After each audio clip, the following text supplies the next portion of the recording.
I have some crazy blind items for you guys this week. This A-list do everything host is really trying to make work miserable for a co-host. Sounds like a toxic work environment. He really wants her out of a job.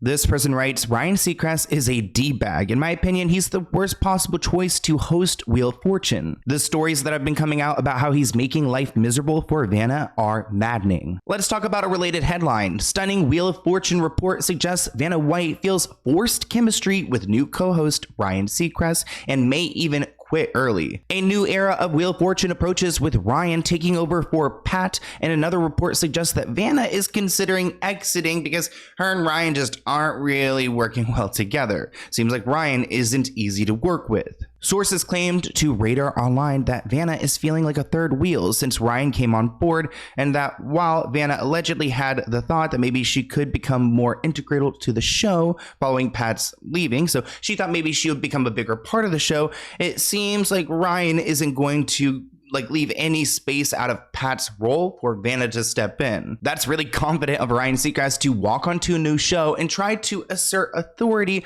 over people who have been there for a long time. This source claims that Vanna has tried to give Ryan some advice and show him the ropes, but he is a control freak who allegedly finally told her that he's doing things his way and not trying to be Pat. Which I can understand, he's not going to become this person. He is who he is, Ryan Seacrest, whether you like that or not.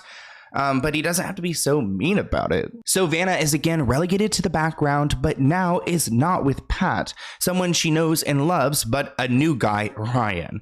It's not that she doesn't like Ryan, but her chemistry with Pat was just so much more natural. With Ryan, it feels forced, and she doesn't want that to come across to loyal viewers. And producers fear the audience will notice it as well. I can't wait to get to work. Oh, let's get you ready for fall. Go, Ryan, go! Ryan Seacrest joins Vanna White this fall. I'm ready! Although it looks like Ryan is trying to do everything his way, that doesn't really align with what he has said in the past. Like in September 2023, saying that this game show is such a success and it's been for generations, so you don't change anything. He said, you don't mess with it, you just don't mess with it. Just get out of the way, say good evening, and let's play. So it seems odd that he's doing it his way. Yeah, he's, in recent history acknowledging that you just don't change the formula. And if your co-star's trying to give you a few pointers, I don't know why you wouldn't take them. Ryan's going to be nice to Vanna, but behind the scenes, I could see him acting like a different person. Despite Ryan trying to make this uncomfortable for Vanna, it looks like the network might let Ryan go before they get rid of Vanna, saying that, she's worth more to the fans, to the show, than Ryan would be, so they could just find a new person to replace Pat than replace Ryan. Here's an interesting one. So teen mom, not named Janelle, is rolling on meth nearly every day. Damn. And this is about Amber Portwood, which didn't we just talk about her husband running off? I have so many thoughts going through my mind. Let me just give you guys some of my initial thoughts. So if this is Amber Portwood and she is on meth and her husband ran away in June and just ran away with no phone, was found hundreds of miles away, and it just was acting bizarre, maybe he's on meth as well, and they're both just paranoid, and he ran away because he was in this maybe psychosis from using so much. Just there's so many thoughts going through my mind that now some things are starting to add up, because I was wondering if he was running away from her getting physical with him because she has a history with that. Maybe he was running away out of paranoia. A person commented, this would explain why her fake fiance made his escape. Now, it's no secret that Amber has struggled with substance abuse and mental health issues throughout her adult life, and a lot of these moments have unfortunately been documented on the show, because she's been on Teen Mom, then the Teen Mom, the next chapter, all these different Teen Mom spinoffs, and she's been just spiraling most of the time. Drugs, rehab, prison, and more have all been part of Amber Portwood's young life as a star of Teen Mom. She was sentenced to 5 years in jail for drug possession charges stemming from a December 2011 incident. Portwood confessed that she abused drugs while both filming the reality show and while she was in rehab. By the spring of 2017, things had not improved for Portwood. She revealed in an episode of Teen Mom that she was re-diagnosed with borderline personality and bipolar disorder, and due to the medication, which she'll have to take for the remainder of her life, doctors suggested she should not get pregnant, as the medication can have adverse effects on the fetus. Portwood did, however, give birth to her second child, James, in 2018. Although Amber has been on so many MTV shows, it looks like her reality TV career is coming to an end, which I question why. Is it the husband running away? Is it the drugs taking over? It's not clear if Amber has quit Teen Mom or gotten fired, but she repeatedly hinted that she's moved on from reality TV. And recently her fans called out a moment in which they feel like they spotted signs of drug use. Now this happened back in April, and this report writes, so fans will have to get their Amber updates from her social media pages going forward. And it seems like they're not happy with the latest Snapchat post from the troubled mother of two. Amber shared a close-up selfie in which she's sporting a summery dress and a shy smile. But it was her eyes that really caught the attention of fans, and not necessarily in a good way. On Reddit, commenters were quick to remark that Amber's pupils appeared to be dilated in the pic, when one user remarked that the look is not normal. Several other users pointed out that the dilated pupils could be a sign of drug use. This person writes, her pupils look like my cat's pupils when they're about to pounce on a toy. Others noted that Amber's pupils might have been dilated for non-drug related reasons. This person wrote, to be fair, my pupils do this. Apparently it does it when I talk about things I'm passionate about, and it freaks people out. Interesting. I mean, I have heard of pupils like dilating from like drug use. I don't know if like just happiness. I mean, light, I understand, and maybe like a little bit from happiness, but like, is she really happy to look at her phone? I don't know. I wish I could be that happy looking at myself to where like you look in the mirror and your pupils dilate. Like, could you imagine? It's like every time you took a selfie, you just, your eyes got dilated because you just loved how you looked. Wow, so delusional. Some people commented that they are concerned. One person wrote, you always look so sad. Another person writes, I hope you're doing okay, Amber. Which we do hope she's doing okay. We always want people we're talking about on this channel to be doing okay. We don't want them to be doing wrong, but we got to keep an eye out because especially, you know, she is a mother. Let's talk about Pete Davidson. I want to switch it up. Okay. It hasn't just been once or twice or a bad day. This former late night actor is a mess as of late when he is performing. Sounds like the Kardashian curse, which I made a podcast episode about this. Definitely go and check it out. Apparently your best bet is to see him early in the week. By the weekend is a crapshoot. So it's about Pete Davidson and I guess some of his performances. This person writes, anyone dumb enough to spend good money to see Pete Davidson deserves whatever they get or didn't get in this case. Another person writes, I wish he would get help and really do the work. Another person added that he has borderline personality disorder. He will always be a mess. Another person wrote, I agree. I really like him, but he is such a train wreck. Which of course, I don't want to comment on anyone's mental health. And I know Pete has been very open about his own struggles, but I don't think like this is the time to comment about that. But maybe you could acknowledge it in like a nice way to be like, okay, maybe you know his behavior makes sense. I do feel like he's kind of had like a downward slope ever since like SNL and Ariana Grande and Kim Kardashian. Like, I mean, I haven't really been hearing much about him. This headline reads, fans defend Pete Davidson after he walks off stage during Omaha performance over relentless heckling. So it looks like the audience refused to be quiet and he got frustrated and he didn't want to perform for people who didn't want to hear him like do his act. There are people actually defending Pete saying, where's the decorum? Like, why aren't people behaving? Like, he is walking off because he's being disrespected. So of course he's going to walk off, but also people are trying to pay attention. They paid money to be there. Maybe they're not paying attention because they don't think it's really good. I wasn't there. And I saw you, motherfucker. I saw one of you. You were bragging about it as you left the show. Meanwhile, your girlfriend's running away to hide in the car because they don't want to be seen and they're so embarrassed with you. You ruined the show for everybody. He didn't deserve that. He didn't deserve that one bit. The amount that he gave that crowd, we don't get that too often. And then you guys heckle this man off stage to the point where he leaves in the middle of his last joke. Didn't deserve that one bit. And then you guys just heckle them off stage and ruin it for everybody who paid good money to be there because you need your little main character moment, because you don't realize that this isn't a Matt Rife show. Like, stop watching TikTok thinking that every comedian needs to adhere to your fucking crowd work shit. Just because you're yelling out to them doesn't mean that they need to acknowledge you. Honestly, it all sounds stressful to me. I would not want to be there, especially like I don't like the crowd work things because I feel like they're just trying to embarrass you. And like, I don't like feeling embarrassed. I feel like, you know, I could take a joke. I could, you know, beat myself, like, what's it called? Like self-degrade, whatever it's called. But I just, you know, I would not want to have to answer to everything. They always bring up something with being gay. It's like, oh, it's already overdone. I get it. It's obvious. We all know. Pete Davidson's tour has not been the best or smoothest ride. It's been a lot of drama. He has canceled performances last minute and even ditched his opening act for controversial pal Matt Rife, which may have been actually a good move on his part. So good job, Pete. I mean, keep that up. Next blind item reads, speaking of adult stars, this pimp reality star and celebrity, wow, he's got a lot of titles, is either going to end up dead, or in jail if he keeps using drugs at this rate. I'm like, what is it called? I actually gagged. I think I gagged, or maybe I threw up a little bit. Just kidding, in my mouth. I did just drink like a big coffee from the Breakfast Club. It's like a place in Houston.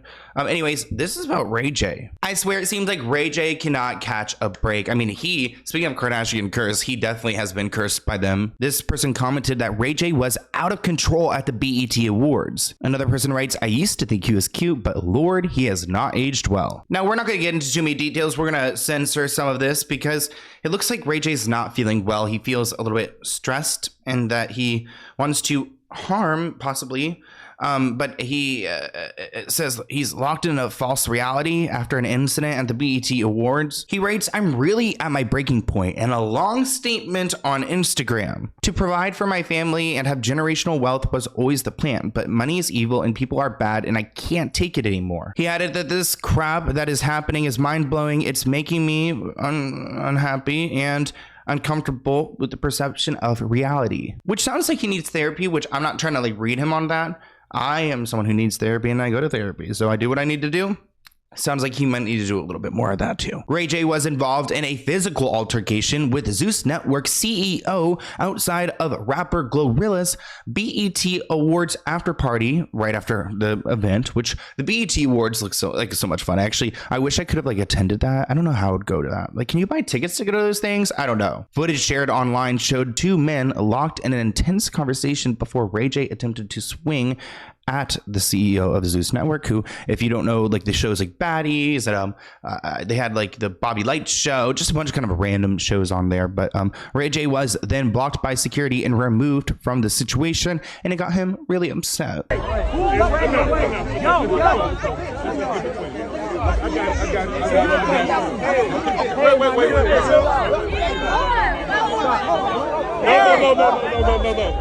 We good. Hey, bro.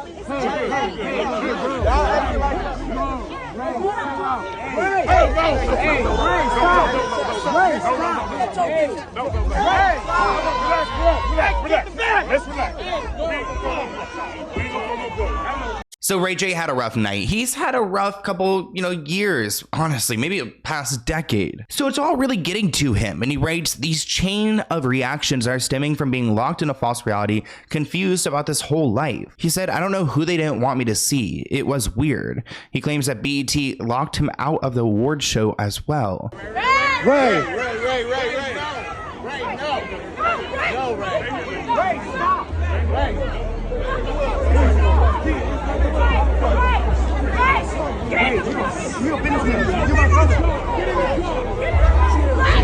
While it is a really dramatic situation and maybe his Instagram posts are a little bit, over dramatized, I am genuinely concerned about him because he's expressed this kind of thing before. He even wrote a message to his sister and apologized to her, promising he would make it right and that he won't let them get away with it in his cryptic message. He said, they paid me to shut up and I did. I feel bad and I hate myself for it. I don't want any more of your dirty money. I promise you I will be free of it all and the world can move on with what is real for me, no matter the consequences I have to face on the other side.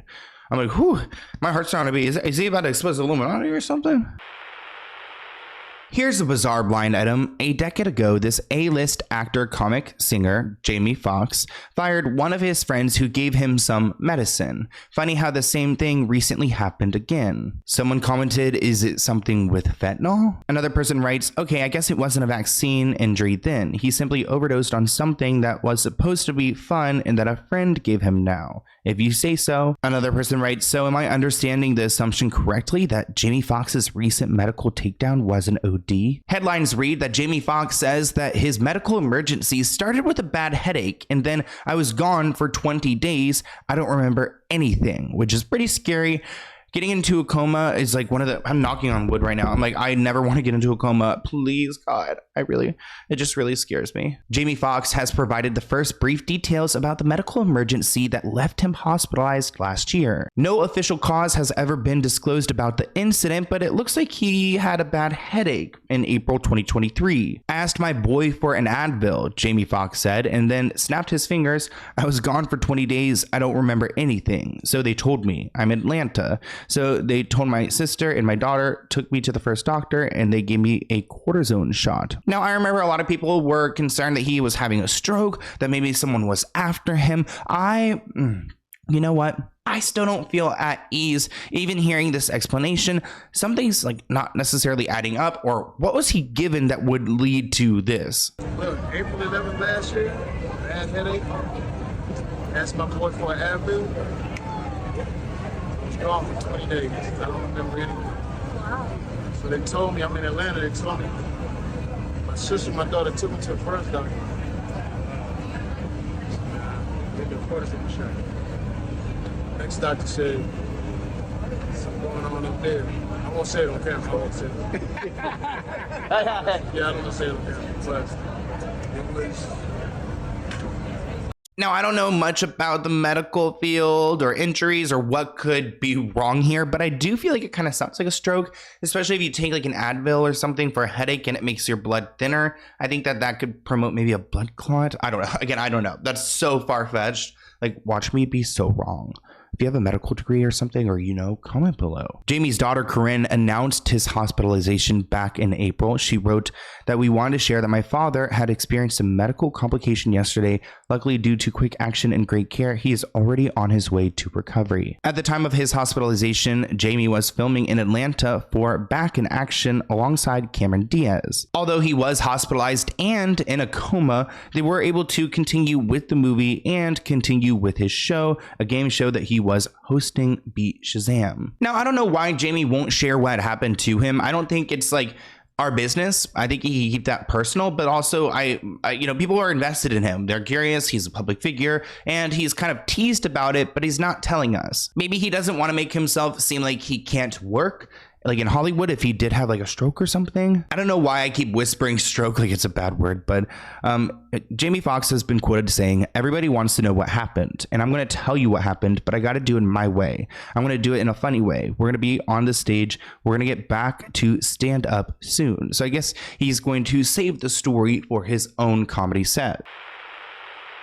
Our next blind item reads, this producer, wannabe rapper Sean Diddy Combs, P. Diddy, has been trying to reach out to the A-list Everything in Her Mind, J-Lo, to make sure that she stays quiet and keeps dodging investigators who want to speak to her. This person writes that J-Lo was in the Hamptons for the 4th of July. I'm surprised that she wasn't at Ruben's white party scoping out a new boyfriend. Tom Brady is single now. Maybe she was meeting with a good lawyer or Diddy to reconfigure their stories. Another person writes that Ben might have to stay married to J-Lo just a bit longer in case he has to plead the fifth. No telling what he may know about her. This person added, at some point, J-Lo isn't really going to be able to dodge them. This person really went in on J-Lo, writing, you would think that being tied in with Scientology was enough for her. No, J-Lo also has to be involved with hip-hop, Jeffrey Epstein. She is truly ambitious. Only the desperate go-getters in high school and in college would join every organization that they can to try and find some way to climb that social ladder. Now, the related headline reads that Jennifer Lopez could be subpoenaed as a witness in a Diddy lawsuit. Remember that Jennifer Lopez and Diddy dated in the 90s and early 2000s, and it may have been brief, but there was a lot that happened. According to In Touch, the couple's infamous arrest following a New York City nightclub shooting in 1999 may result in her being subpoenaed as a potential first-hand witness and required to testify under oath, which I would love to see that if there there are cameras in the courtroom. So there was a shooting that happened in a nightclub. We've talked about it before on my channel, and Jennifer Lopez has been trying to avoid talking about this. They didn't get in trouble because some other people really got in trouble for it, but it was Diddy who did this, and J-Lo actually had his gun in her purse. So she is someone who was a part of this. So she needs to testify if it goes to court, and I wonder if she would lie about having the gun in her purse, or I don't know. I mean, at this point, everyone knows what happened, so is she going to like own up to it? Jennifer Lopez broke up. Diddy, he had staffers kept outside, MTV, TRL studios with signs trying to win Jennifer Lopez back. Jennifer had this personal assistant, and I don't know what she owed Puff or what Puff did for her. He was able to call her and find out everywhere Jennifer was at. She was somewhere. He sent 100 dozen roses, because I was there when he was making deals with the personal assistants of Jennifer Lopez, finding out where Jennifer was going to be so he could send people over there with gifts, roses, and all this other shit. I said, y'all know private eyes is following us, right? PIs is following us, and PIs will be following us. And I don't know if Jennifer had the PIs doing it. Somebody who had some kind of relationship with Jennifer had private eyes following us to see what Puff was doing. Now, Jennifer and P. Diddy started dating in 1999 after meeting on the music video shoot for If You Had My Love. That same year, Diddy and J-Lo were both arrested along with bad boy rapper Jamal Shine Barrow. They were arrested for their weapons that they had on them and bribery charges in connection with a nightclub shooting. So it looks like they were trying to bribe people to stay silent, and they got caught doing that. So not smart criminals. In the year 2000, a prosecutor argued in court that Diddy sparked the shooting after getting into an altercation with another club goer. Diddy would then later be acquitted in 2001, and J-Lo's charges were dropped. Shine, on the other hand, their friend, would be sentenced to 10 years in prison. Upon his release, Shine was deported to Belize in 2009. They broke up 2 years into their relationship, and they haven't really spoke about that night since then, but other people have. The lawsuit that would bring J-Lo in involves Lil Rod, who filed a lawsuit against Diddy. He accuses Diddy of S.A.ing him and harassing him. He also alleges that Diddy would display his guns and bragged about getting away with shooting people, which some people were connected to the 1999 shooting. So he would brag about his crimes, which a lot of criminals do. I